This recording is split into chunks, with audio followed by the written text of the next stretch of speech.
पाकिस्तान की कई पुश्तें याद रखेंगी कि आतंकी हमले का अंजाम क्या होता है। देखिए, जब जब पाकिस्तान पर कोई संकट आता है, वहां के सेना प्रमुख और बड़े नेता देश छोड़ जाते हैं। इस बार भी कुछ ऐसी ही खबर सामने आ रही है। भारत को धमकी देने वाले कायर पाकिस्तानी खुद अपनी जमीन नहीं बचा सकते और जंग की बात करते हैं, लेकिन जब जंग की बात होती है तो मैदान पहले ही छोड़ जाते हैं। और पाकिस्तान का ये इतिहास काफी पुराना है, कोई नई बात नहीं है। इस रिपोर्ट में देखिए कि पाकिस्तान के भगोड़ेपन का इतिहास कैसा है और पूरी कहानी क्या है। देखिए,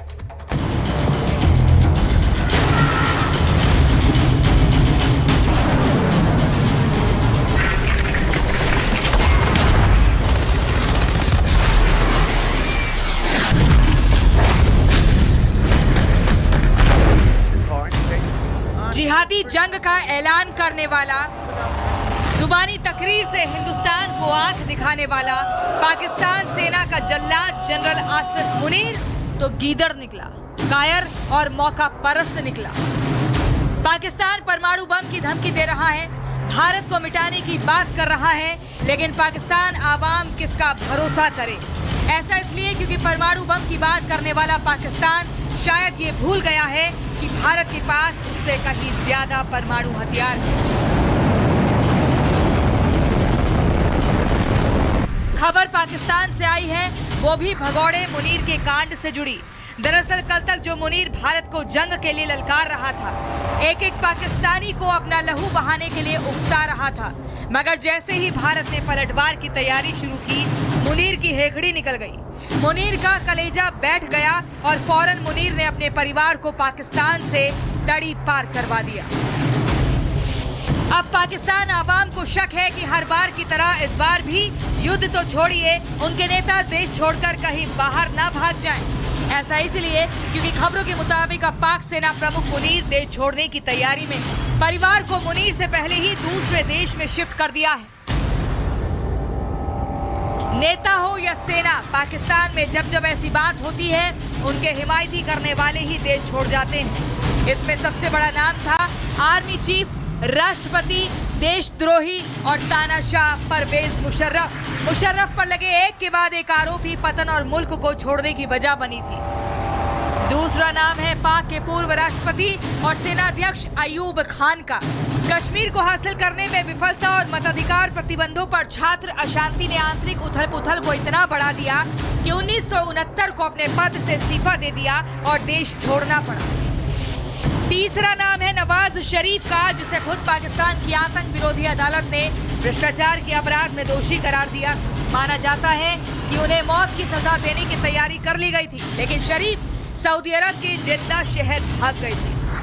दरअसल पाकिस्तान पर जंग के बादल मंडराने लगे हैं। दावा किया जा रहा है कि भारत इस बार प्रचंड प्रहार करेगा।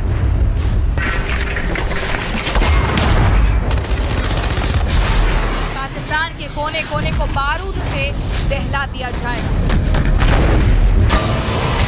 Report Republic Bharat.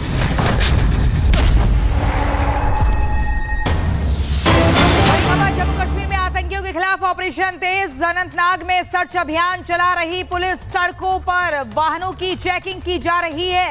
हर आवाजाही पर नजर बनी हुई है। अनंतनाग में सर्च ऑपरेशन तेज और ऐसे में जम्मू कश्मीर में आतंकियों के खिलाफ ऑपरेशन ऑल आउट भी चल रहा है। तस्वीरें आप देखिए, जितने भी वाहन आ रहे हैं, जितने भी लोग वहां रास्ते से गुजर रहे हैं, सभी को रोक के सबके डॉक्यूमेंट्स चेक किए जा रहे हैं, तलाशी ली जा रही है, वाहनों की चेकिंग हो रही है।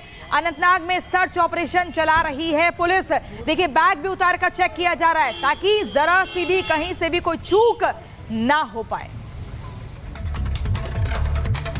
पहलगाम हमले के बाद से भारतीय सेना फुल अलर्ट मोड पर है। तैयारियां पुख्ता की जा रही हैं, जिसे देखकर पाकिस्तान को हमले का डर सताने लगा है, क्योंकि हमारी सेना, जल सेना, थल सेना, नभ सेना पूरी तरह से तैयार है। परीक्षण किया जा रहा है, ये बताया जा रहा है कि देखो भारत की ताकत क्या है, और जब भारत इस तरीके से हमला करेगा, वार करेगा, तो कैसे पाकिस्तान का नक्शे से नामो निशान मिट जाएगा। ये रिपोर्ट देखिए।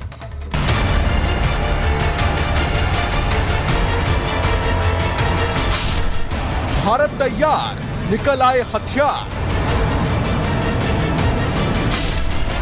पाकिस्तान पर होगा करारा प्रहार। बदले की आग, जल उठेगा पाकिस्तान। पहलगाम में जो कुछ हुआ उससे देश भर में आक्रोश है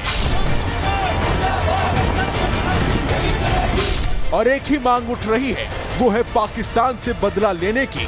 भारतीय जवान तैयार हैं, थल, जल और वायु सेना की पूरी तैयारी है।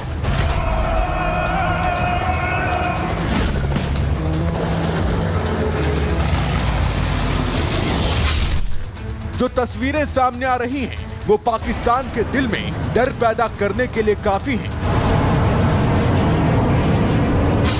इंडियन नेवी ने एक बार फिर लंबी दूरी तक सटीक आक्रामक हमले के लिए अपने प्लेटफॉर्म, मिसाइल और वेपन सिस्टम्स को टेस्ट करना जारी रखा।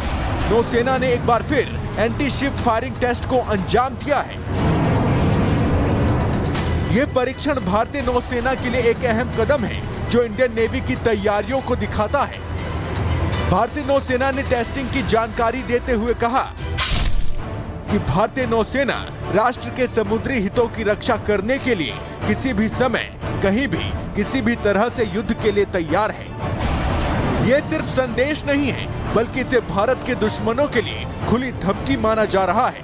हालांकि भारत ने अभी जंग का ऐलान नहीं किया है, लेकिन ऐसी तस्वीरों ने पाकिस्तान की सिट्टी पिट्टी गुम कर रखी है।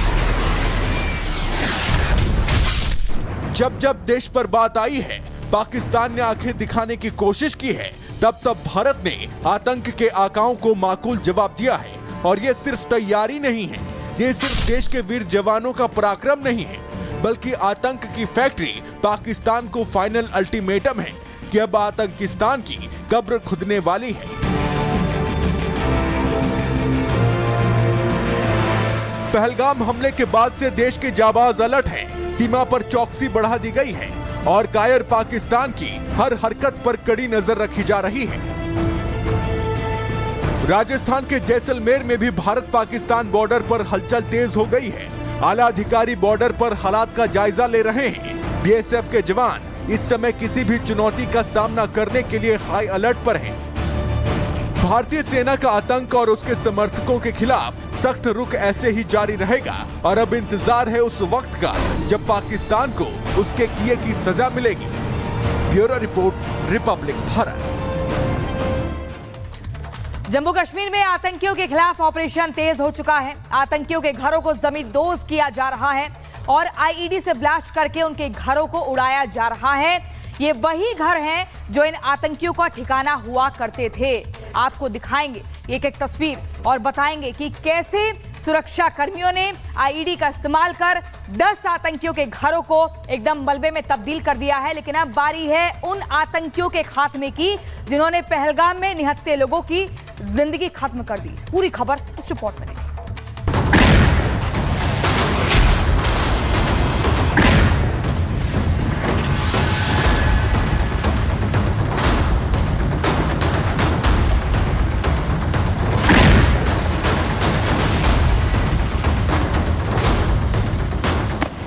जम्मू कश्मीर के पहलगाम में आतंकियों ने हमला करके समूचे देश को वो जख्म दिया है जिसे भूल पाना किसी के लिए भी आसान नहीं होगा।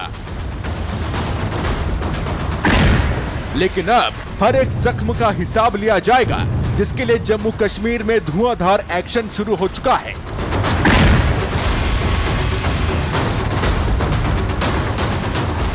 और घाटी के दहलाने वालों को मिट्टी में मिलाने का अभियान तेज हो चुका है। ये बिजबेहरा के आतंकी आदिल का घर है, जिसकी तलाश में पुलिस और सेना के जवान लगे हुए हैं। ये वही आतंकी है जिस पर आरोप है कि उसी ने पहलगाम हमले की साजिश रची और पाकिस्तानी आतंकियों की हमले में पूरी मदद की। आदिल ने साल 2018 में अटारी वाघा बॉर्डर के जरिए वैध तरीके से पाकिस्तान की यात्रा की थी, आतंकी कैंप में ट्रेनिंग ली और आतंकी संगठन टीआरएफ का कमांडर बन गया और पिछले साल ही कश्मीर लौटा था।